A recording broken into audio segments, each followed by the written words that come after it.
So you're welcome to sit with your back straight and repeat the mantra Om 3 times. Om.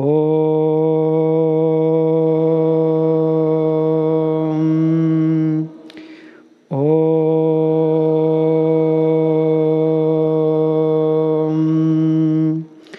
Om.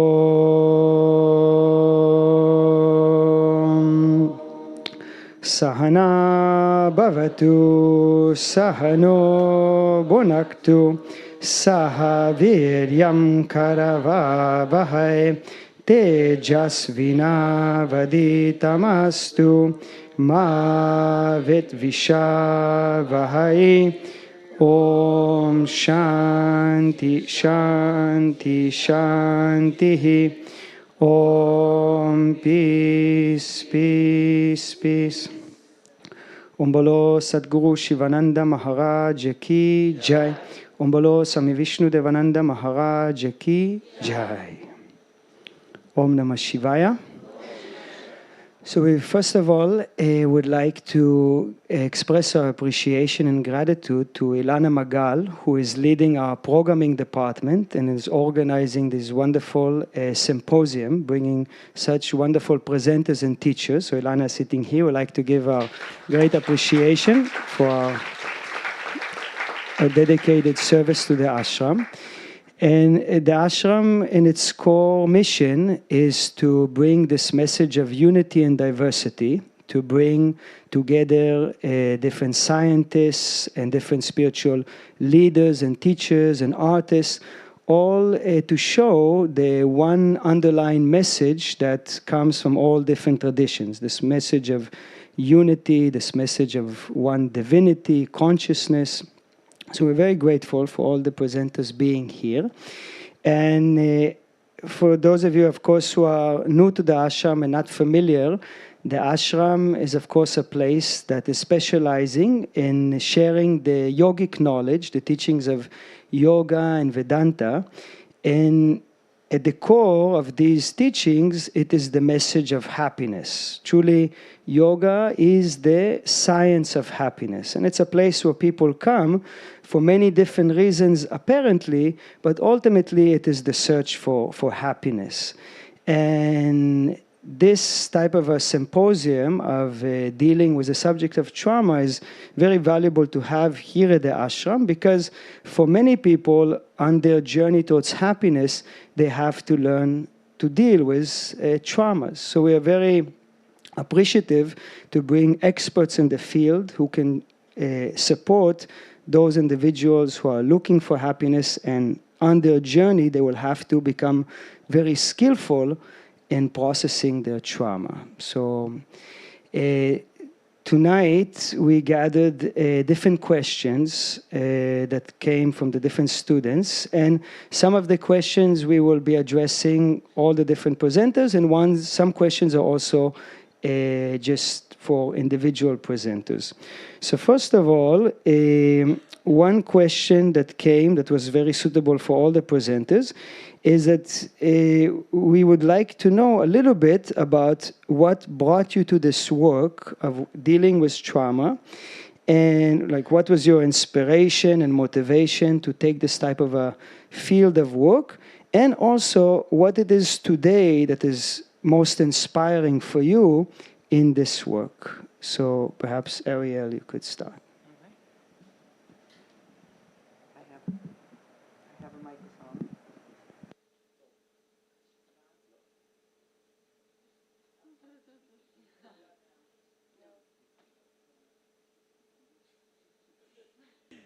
There's a lot of things I know how to do, but turning on a mic is not one of them. What brought me to this work, I shared some of this at satsang the other night about going through my own journey of really childhood trauma, and not even knowing exactly that that's what I was dealing with at the time, but it manifested for me in a lot of different ways. One story that I didn't share that I'll share here is when I was 12, 13, I was sharing this with Alana the other day. I went through my own kind of dark night. I was making some pretty difficult choices in my own life, and continued on for a few years, really until I was about 15, and I had I don't know, a divine intervention, if you want to call it that, but I had a really profound moment at a very dark moment where I was contemplating whether or not I wanted to stay alive. And honestly, a complete stranger came up and sat with me and talked with me because he had witnessed me the night before making some really silly choices. Dangerous choices, I should say. Dangerous choices. And sometimes as humans, we bear witness to each other, but we don't always take action. We don't always step in.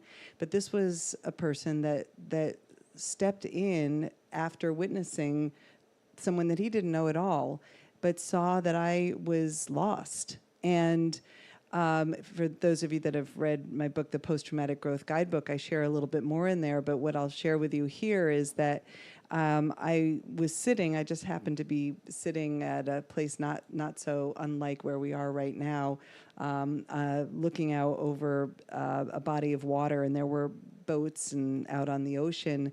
And he said, "You're like a boat out on the ocean, except that you've lost your point on the horizon.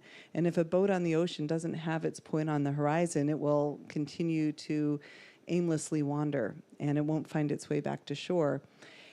And that moment of experiencing this kindness that transmitted through, and this metaphorical image of myself without that point on the horizon and the guidance to find that, literally turned my life around. And it was relatively recently that that Bruce and I were teaching. I was teaching at a trauma conference in Australia, and one of the fellow presenters there spoke about this concept of ordinary heroes. And the ordinary hero is not someone with a whole bunch of credentials behind their name, right? Not someone with a whole bunch of degrees, although they're all we work hard for those things. But it's the ordinary hero is the human that is willing to take action when they see another human suffering. So what moves me right now in my work is to basically show up as one ordinary human, and really to see that within all of us, and to be open to receiving not just what I'm here to teach and to give, but when I come to events like this, and we'll talk more about this, I'm sure, but when I come to events like this, to be equally in the seat of receiving the gifts that all of you have. And that's probably one of my big passions. I could talk a whole lot about the vagus nerve and polyvagal theory and how that helps us open our hearts and all of that. But that's really heart to heart, human to human. Thank you. Thank you, Michelle. Oh my God. We're all working on stuff. No one's perfect. Thank you, Ariel. So I got into this work. Somebody asked a question written down, asking me about jealousy and abandonment. So I'm going to kind of pull that into this answer and how I got into this work, and what really, kind of like how I really got into this. So I was a mess growing up. I got into a lot of trouble. I'm a child of divorce. My parents got divorced when I was 6. I moved to California when I was 25. And by 27, I got into meditation. By a crazy sequence of events, meditation came to me. And then it blew me away. It opened up my mind. And very quickly after I started meditating, I realized that I had a pattern. The jealousy was a big issue, but I realized that at the 18-month mark in all my relationships, and most of them were like 3-year relationships, the jealousy, the teeth came out, right? And it would ruin the relationship. big time. And I was in another relationship that I was in, love with my partner. I didn't want to ruin it again. And so I'm starting to wake up. By another amazing sequence of events, I got referred to a healer in Sedona, Arizona, had a session with him. I drove out from Southern California to Sedona the week I heard of this guy, right? So you kind of see like the kind of track I was on. I was like on the breadcrumbs, but the second I saw another breadcrumb, I was there. I was on it, right? And within 5 minutes of speaking to this man, I saw my parents arguing when I was 5 years old in the living room, and I was in the memory. Like I looked down, when we first moved into that house, there was like a weird purplish rug that they got rid of almost immediately. But I looked down in this session, and my hands were on that purple rug. I haven't thought of that purple rug at that moment probably forever, right? So I'm looking up, I'm watching my father and mother argue, and it's exactly how I argued with all of my ex-girlfriends. I was watching my dad, the way he grinded his teeth and clenched his fist, the way my mother was yelling wildly with her hands, and I was just sitting there. But I was also this 5-year-old boy, and I was innocent, and I was like, holy cow, I'm just sponging this in. And when the core memory bubbled to the surface, I felt all the jealousy start to, like I viscerally felt it, like it was a huge reaction. And then that unlocked and released. And then the anger and rage underneath the jealousy came up and unlocked and released. And then the sadness that was underneath the anger came up and unlocked and released. And then the final core fear, hi Kat, the fear of abandonment came up and unlocked and released. And that was in a 90-minute session. And that was my introduction into the work that I now share, 26, years ago now, or 27 maybe. So the thing that inspires me the most about this work is seeing the lights go on in your hearts. When people show up to my retreats and they do a one-on-one coaching session, and just the layers of trauma and pain just unpack and release, and they get themselves back. My favorite feedback I love in a retreat is when somebody says, I woke up happy today. And that's usually like on the third or fourth day, and they just like, when you start to wake up with a smile on your face again. And that's what really inspires me. So you all inspire me. The people that are here coming to this trauma symposium, the people that are going for it, the people that are like taking the risk to make themselves a better version of themselves, So that's my story and how I got into this work. And I do it for the people that show up to meet me halfway. Michelle.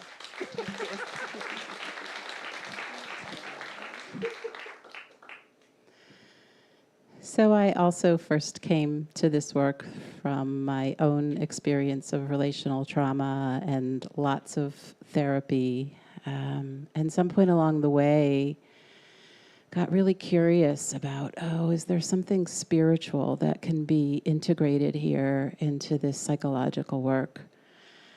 And so the 4 dimensions of presence really emerged from my own direct experience, either through meditation or spontaneous spiritual opening. And I will just share a little, I won't go into how all 4 occurred, but I had in my 20s when I was struggling and in a lot of therapy, I did kind of wonder, is there anything bigger here? And was really sitting in that, and kind of while I just spontaneously had an opening of perception where first I felt all of the movement and valves and openings in my body, and I thought, oh my gosh, it's so loud in there. How do we not usually hear this? And then perception expanded outside of my body where I sensed that, there's this loving presence that's right here in the air that feels empty, but actually there's this unconditional presence that knows me and accepts me completely. And it was such a feeling of peace. And I thought, wow, I feel it here. Is it over there? So I walked and I thought, it's here too. wow, is it over there? And I kept walking and exploring. I was in a house and just kind of walked around the house. It's everywhere. There's this loving, compassionate presence that's here, and it's here with all of us. And it's not always something that we sense so easily, but I thought, oh, I really would love to be able to offer something that helps other people to be able to open awareness to this as well. So that was how the first version of relational presence happened. And then just briefly to say, transcendent presence emerged in the psychotherapy model as a result of being in meditation and having a different kind of experience where there was a cessation of thought, and my awareness was vast, and there was a sense of oneness and bliss. And I don't know how long it occurred before I had a thought, but the first thing that happened, the first thought I had was, actually it was a visual. It was like a little, tiny little squiggle, and I thought, the thought was, oh, that's my mind. It has these worries and it has these feelings, and I'm about to be that again. And that mind might not always know about this interconnected oneness. And then soon enough, I thought, oh, I have a body. And then I sensed the earth underneath me in this very supportive, nurturing way and felt energy from the earth. So I guess I am naming how grounded presence came on. So this experience of sensing the mind held in this energy of presence is how the model developed. This idea that our thoughts, our emotions, our bodies are relatively small in this broader expanse of connectedness, oneness, love, compassion. So I didn't decide to do the model. I just was in my therapy sessions.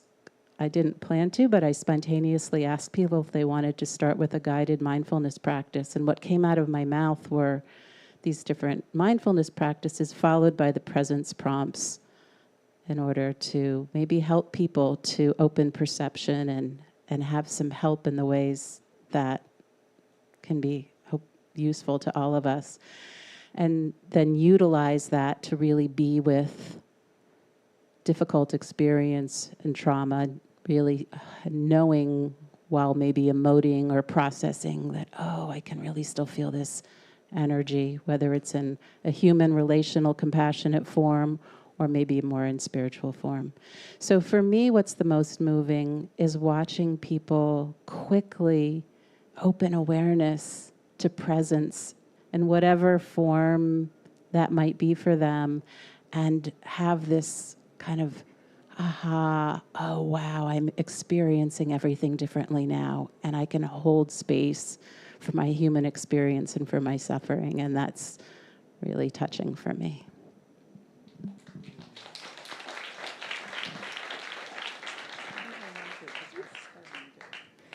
So it's wonderful to hear a little bit about the personal story of the inspiration and to see the overall love and generosity that motivates one to take this type of a life work, a desire to help others. So now we have a few questions that are directed specifically to the different presenters. So first for Ariel, what are your recommendations for a nervous system that continuously oscillates from hyperarousal and then collapses? Yeah, thank you. So when we're using the language of the nervous system, it's important in some ways not to extract it from the whole of who we are as a person. So if we look at the nervous system and what happens when we're in sympathetic states of anxiety or restlessness or irritability, or we're in more of a shutdown or a collapse, at the other end of that continuum, those two states have accompanying emotions and somatic sensations and even spiritual qualities and mental qualities. And they're not good or bad. There's nothing right or wrong. And very often what I think of with the entire continuum of our nervous system and the accompanying experiences is that there is something important, that if your system is taking you to that state again and again, or to the extreme states in some way or another, that there is a pocket of important information or data that's held there for you. And we repeat cycles, whether it's looping states of the mind or looping states of the nervous system or emotions. We repeat those cycles because there's some unfinished business there. And so hopefully when we build our capacity, so much of what we all spoke about is how do we cultivate enough resource to go towards something that feels scary, to go towards something that feels filled with grief, to go towards something that feels like I'll get stuck in that shame cycle again, or that hypercritic. But once we have enough resource to tend to that, then we can really start to explore, what is that holding for me? Why is that there? When's the first time I remember feeling that way? What's familiar about this? What part of my psyche got stuck there so long ago? And how can I essentially wrap my consciousness around that place that sits at the extreme edges of where we don't know yet how to handle? But as I build my capacity through breath, awareness, spiritual connection, building in allies, compassionate presence, all of these things we're all speaking about, I build my capacity to eventually go to those places and say, hi, I'm here. I'm here to find myself again, to find what got stuck at those edges. And if we don't yet have the capacity to navigate those edges successfully or skillfully, then we need to build more resource. One of the most common metaphors that gets used in the trauma recovery field is this metaphor called the window of tolerance, or sometimes we call it a window of capacity. But it's basically, how do I build my capacity to be with something? And if I don't yet have a sufficient window to be with it, then that's where we start. So in my teachings, I spend a lot of time early on in the process building our capacity.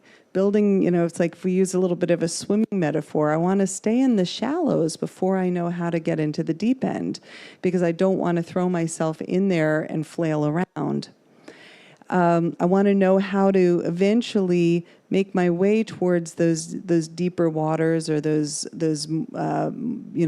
bigger waves, and I can still navigate my way back to shore. So that's what we're building capacity for, and eventually I can ride what we'll call kind of the edge of that window, because I'm not going to broaden the window. I'm not going to expand my capacity if I don't let myself practice swimming, right? I'm not going to become a better swimmer. And so I need to dive into some of those scary places or those uncomfortable places. And one of the reasons why I know that we've chosen this field, and I know that we're not the only ones here that are serving in some, helping, healing capacity, is that there are helpers. Right? Some of you may have heard this beautiful quote that was Fred Rogers, Mr. Rogers. Anyone grow up with Mr. Rogers? No. Mr. Rogers is kind of quoted for saying that in times of crisis, in times of struggle, look for the helpers. There will always be helpers. Yeah. So, we are helpers, and we get to train helpers. We get to train you in swimming lessons. Thank you.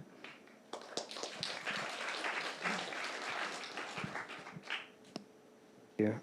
So now we have a question that was addressed specifically to Brett. Does blaming others for a relative death impede grief recovery, and is forgiveness necessary for healing? So that's a very deep question, and I want to start with the beginning, blame.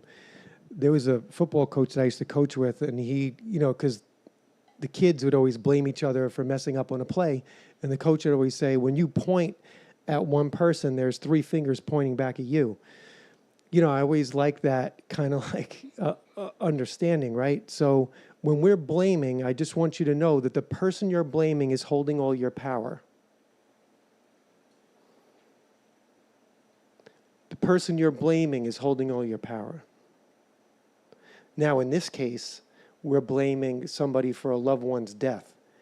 The only thing to do when a loved one dies is just, oh my God, have the right resources. Michelle, Ariel and Michelle, you know, everyone's been talking about these resources, but I feel that it's imperative to have qualified resources around you to help you process that loss, right? And we want like our mom to help us, or our husband or our wife to be the person, but they have their own job in the world. They're not a qualified trauma recovery specialist, right? That's not what their job is. So I always say, if you need an electrician, call an electrician. You need a plumber, call a plumber. Don't go to the sandwich maker to put on your roof. And we often do that with our feelings, right? So when it comes to processing the loss of a loved one, it is the most intimate, I feel, experience with pain.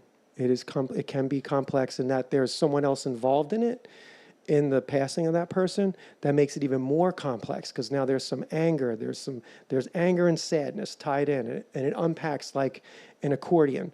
But what I would say is, when you have that coach, that counselor, that person that you feel safe enough with, that's qualified to do this with you, is to breathe into it and express it layer by layer, and just keep breathing and touching into the tension, right? Keep breathing and touching into the tension.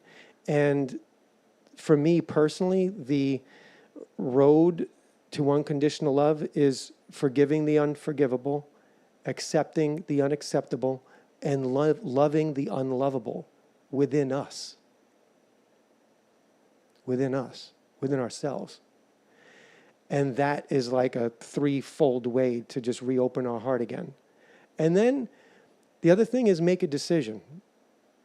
Do you want to walk around with the pain? When you make a decision, your subconscious starts to align for your decision. I'm going to heal this. I'm making a decision to get better with this. I'm making a decision. And you're not letting go of the person, you're letting go of the pain. You're not letting go of the loved one. You're letting go of the pain that's in between your relationship with the loved one who has passed away. They're in a new place. You ever work in an office and you have like a best friend and they get promoted to another part of the company and another part of the country, and you're like, I lost my best friend, but they got a better job, better pay, better everything. That's your loved one. We're stuck in the cruddy office, right? Your loved one's promoted into paradise. We're the ones stuck in the old job in the old office. So we have to, one teacher of mine, he said, free will's a joke. You're free to be in pain, which means the only option is to let go. That's the only thing we could do, is to let go. That's the way I personally approach it.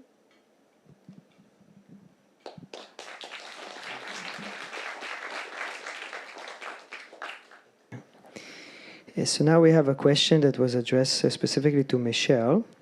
Do you use only these techniques for big T trauma clients, or for all? Yeah, presence is a really powerful resource that can handle and hold the most intense traumas. And I work a lot, have for 30 years, with sexual abuse, physical abuse, neglect, and I've been just touched and moved watching the power of presence and how healing it is. And one of the things I find as a therapist, I feel like presence becomes the co-therapist in the room. I used to work really hard tracking and regulating, making sure someone's in the window of tolerance and assessing for dissociation and being holding space in a way that's different now. There's this kind of organic flow, because the presence of the other person, the wisdom of their healing system, my connection to presence is all in the room while we are with these really big traumas. And no matter how big the trauma is, no matter how extreme, presence is still more powerful and bigger and healing. And so again, it's whether it's needing to express incredible sobs or terror or shaking or rage or feelings of being forlorn or betrayed, all of that can be held and healed in presence once we orient to it.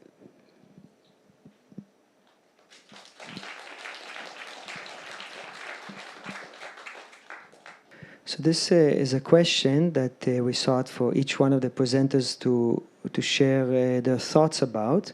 And this is, what would you see as a key ingredient in healing trauma? What would be the main ingredient for being able to process and heal from trauma? And also, how do we gather more resources in our ability to attend and deal with adversity?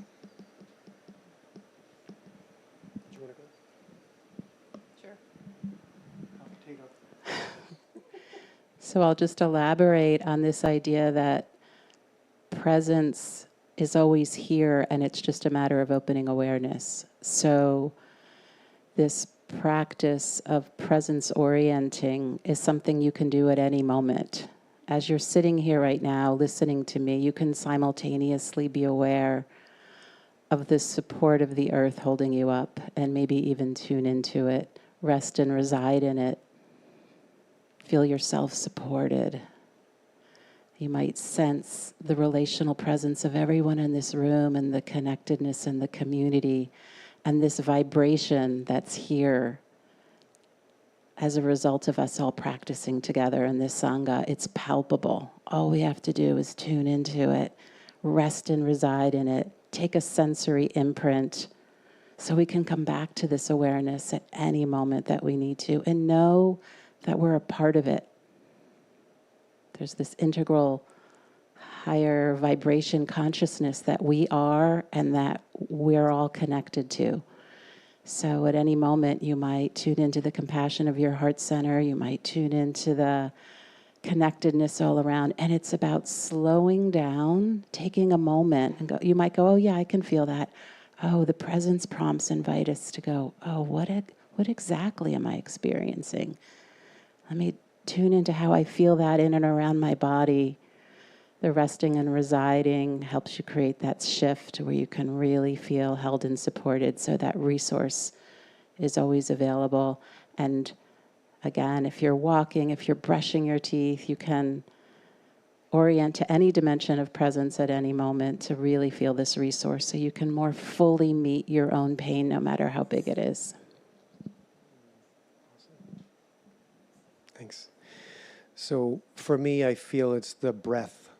I feel like the breath is our biggest resource. The air is everywhere. It's infinite for us here, and I'm a big person to target the breath to the tension, merge it, marry it with the tension.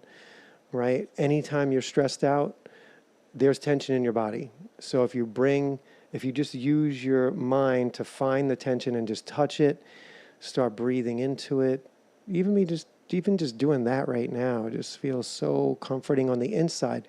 So when I talk to people about this, it's like you are caressing the fear in your body on the outside with your fingertips and on the inside with your breath. It's like an inner and outer massage. And in that way, when we're doing that, the cells that are holding on to fear, they have the connection, they have the touch, they have the airflow. They have no more reason to be in fear. So it's only a matter of minutes.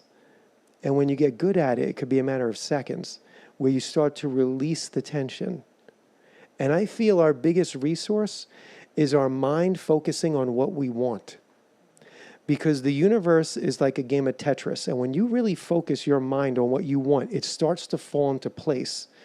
It's just focusing on what you want. I want a trauma coach.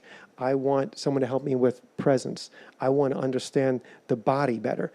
Whatever it is that you want. Focus on what you want. It's almost like, which channel do you want to be? If you have 2 channels on your TV or on your laptop, right? What do you want to watch? The one with all the bad news or the one with all the good news? The one that you want, the stuff you want, or the stuff that you don't want? So that's like our mind, So I really feel our mind is our biggest resource. And it's focusing on what we want, because when we know what we want, think about a dog. In the backyard, there's a bone buried 10 yards away. If you ever had a dog that used to bury bones, which I did, I had an Alaskan Malamute when I was growing up. He buried stuff all in the backyard. But his tail would go up when he remembered there was a bone over there. And then he would dart over there, dig it up, and then he would be prancing around, right? So you don't need to have what you want. You just need to know what you want to reopen the heart again and focus on what you want. So that's what I think is, the breath, the touch, and then knowing what you want. And yeah.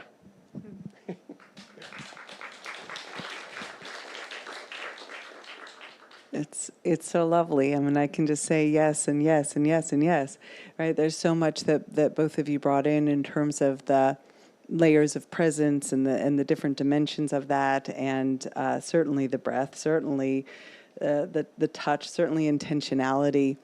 I'll maybe it's not an either or. I'm just going to add another layer to this, which is the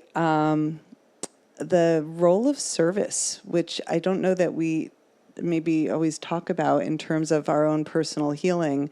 I shared today the hero's journey as an arc of a process of healing from trauma, and as we move towards post-traumatic growth, as we're coming out of our kind of own dark night of the soul and we're emerging, there's very often a call to give back in some way. We kind of call that the return, or the calling to serve in some way. And I shared a quote earlier today from Viktor Frankl, who said that we become more human when we serve a cause that's larger than ourselves. I think that one of the challenges around trauma is when we've experienced betrayal, when we've experienced a loss of trustworthiness in humankind, or maybe even a loss of ability to deeply trust in ourselves.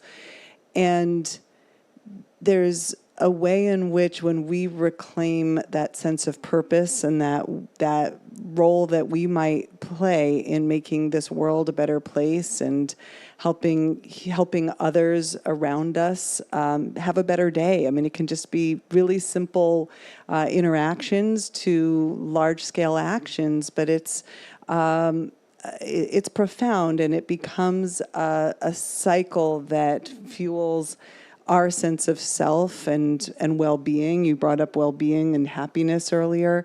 I'll add one last layer to this, which is around some of the research on well-being that links to what I just shared, which says that there's different kinds of happiness, right? We know that there's kind of a what we might think of as self-serving happiness, a temporary happiness. And then there's the happiness associated with eudaimonia, which is happiness that is derived by contributing to the well-being of others. And when we look at the research on those actions, it's linked to improvements in our own immune system. It's linked to improvements in our own physiology. Isn't that extraordinary that our body gives us feedback that says, yes, do more of that? And I enjoy being here in a place that is so much devoted to service. You can feel that here. You can feel the genuine happiness that gets cultivated. So thank you.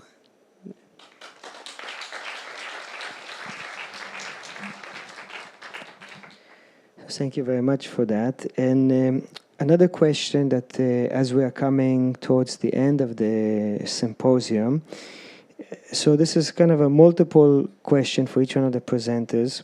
First of all, what would be like it's called golden nugget. I wouldn't use, it's a new word for me, but well, but as it's written, we will golden nugget, okay? And you hope that the audience will take away from this symposium. So I understand it's a good thing, right? Golden nugget. Golden nugget. And also, as we've given these tools, also if you could say a few words, what would be the next step? So what would be one thing that you hope the audience takes from the symposium, and then a few words about what will be your recommended next steps forward in this healing journey? I don't need to start. Do you want to start? Oh, sure. This one? So a golden nugget, I feel, is just that you're it. You're awesome. We're all one. I wasn't joking when I said, I want to thank God. God's in there. Stand up, God. Let's get a good look at you. And then I was like, you should all be standing up. Right? Like, we're all in that eternal sea of love. And we got born here and we separated a little bit, like rain droplets coming down. I want you to think of us like our souls coming here like rain droplets coming down. And then we hit the earth and we get rolled in the mud. Okay. Right? But we all precipitate and we all go back home eventually. So we're just kind of like reconnecting here together. But this, in our session this afternoon, some brave person asked if I was real. And I said, the flicker in my eye is real. The flicker you see behind my eye is real, and the flicker in everybody's eyes, that's what's real. That's what's going to be around forever, right? I was like, I'm just not a guy. I'm a guy who hasn't died yet. I'm body that hasn't been dust yet, right?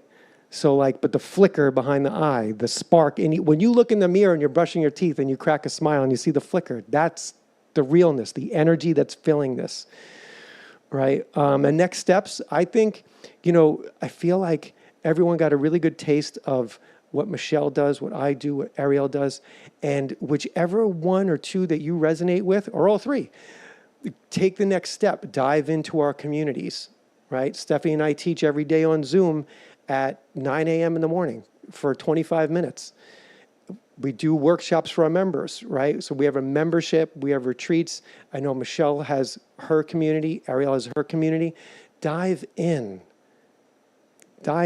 And just, when I heard about that healer in Sedona, I called him immediately when I got his phone number. I made an appointment that weekend. I drove out that weekend, right? And ever since that day, I felt when I take one step towards God, God takes 100 towards me. So I feel like sometimes we feel stuck and we're like, the check engine light's on in the car. And we're just stuck in that, right? But just take a step.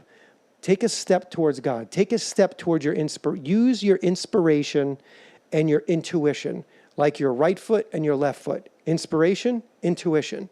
Follow it, listen to it, and do it. And it's going to lead you to good places. If it looks good, feels good, smells good, check it out.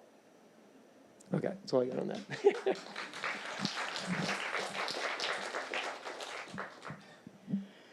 So the nugget I'd like to offer is that you all have an easy portal to presence awareness.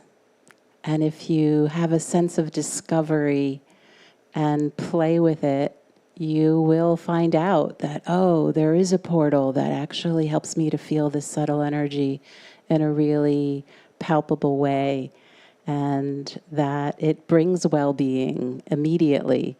And then when things are difficult, we're like, oh yeah, we can tune in to whatever this feeling, trauma, negative belief is that we're perseverating about, and know it exists in this broader energy. And we can go, I can take my Zoom lens for as long as I want to, maybe for 3 seconds, to tune in and allow these feelings to emerge, knowing at any moment I can broaden awareness to this felt sense of presence. So I just offer you this opportunity to stay curious and explore, maybe with the presence prompts, so that you can know your own presence more fully and be able to sense presence all around you.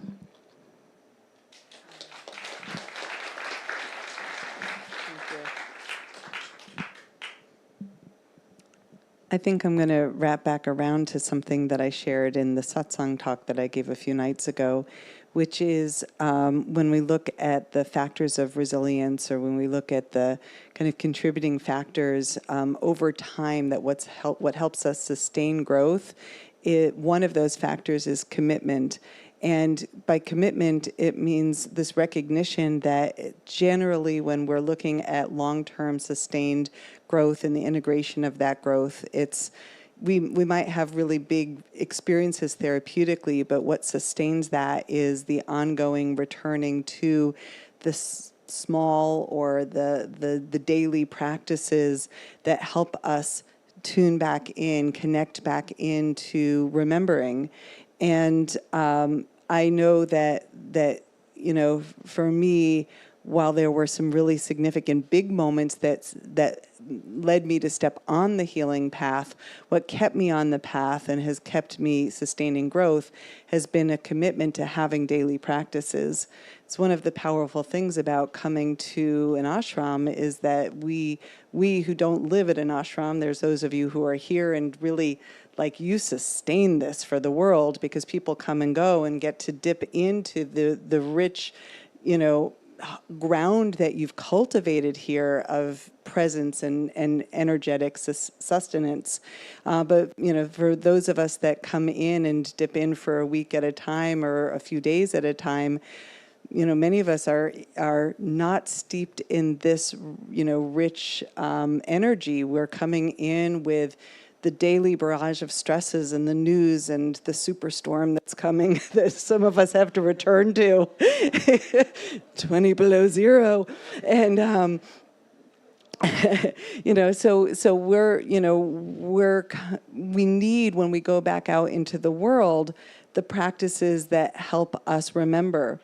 And whether that's coming back out of this and being like, I'm going to commit to 5 minutes of vagal toning and nervous system care a day. I'm going to commit to a meditation practice. I'm going to commit to a way of tuning into my body. I'm going to commit to doing even just 15 minutes of yoga because I don't have 2 hour and 45-minute sessions a day to luxuriate in a yoga practice while I hear the waves and the palm tree fronds, but we can take this with us and remember what that felt like. And then it's the small practices that one of my teachers says that it's like dipping a cloth, right? And when we're dyeing a cloth, we dye it and we pull it out of the dye and it's got that rich, beautiful color to it. And then, you hang the cloth in the sun and the day goes by and at the end it's faded. And we need to have ways to redip our fabrics.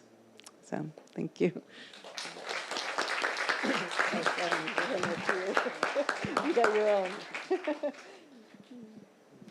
So we like to take this opportunity as we're coming to the end of this symposium and the end of this panel, just really to appreciate and to honor the teachings and the work of Ariel Schwartz, Brett Cotter, and Michelle Lepak, and for coming here to the ashram and sharing their knowledge with all of us here, and really to appreciate their dedication to help others, as we could hear that is their core inspiration to do this work. So let's give them all a very big hand.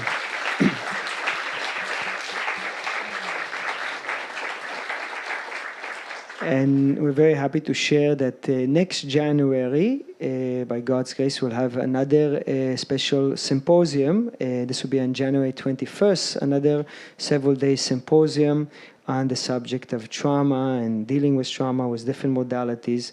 So we invite everybody to come and to learn more and to practice more and to get great resources for dealing with trauma. Also tomorrow, Ariel Schwartz and Michelle Lepak are leaving the ashram. Brett is staying for at least until the weather gets better. Very, very logical. So we want to wish them a safe journey tomorrow and to be properly dressed, warm. And we wish them great success in their work, and we look forward to welcome them again at the ashram very soon. So let's give them all another very big hand. Thank you.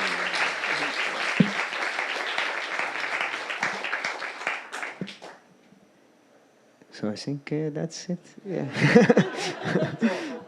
Thank you. Thank you for having us. Yes, Thank you very much.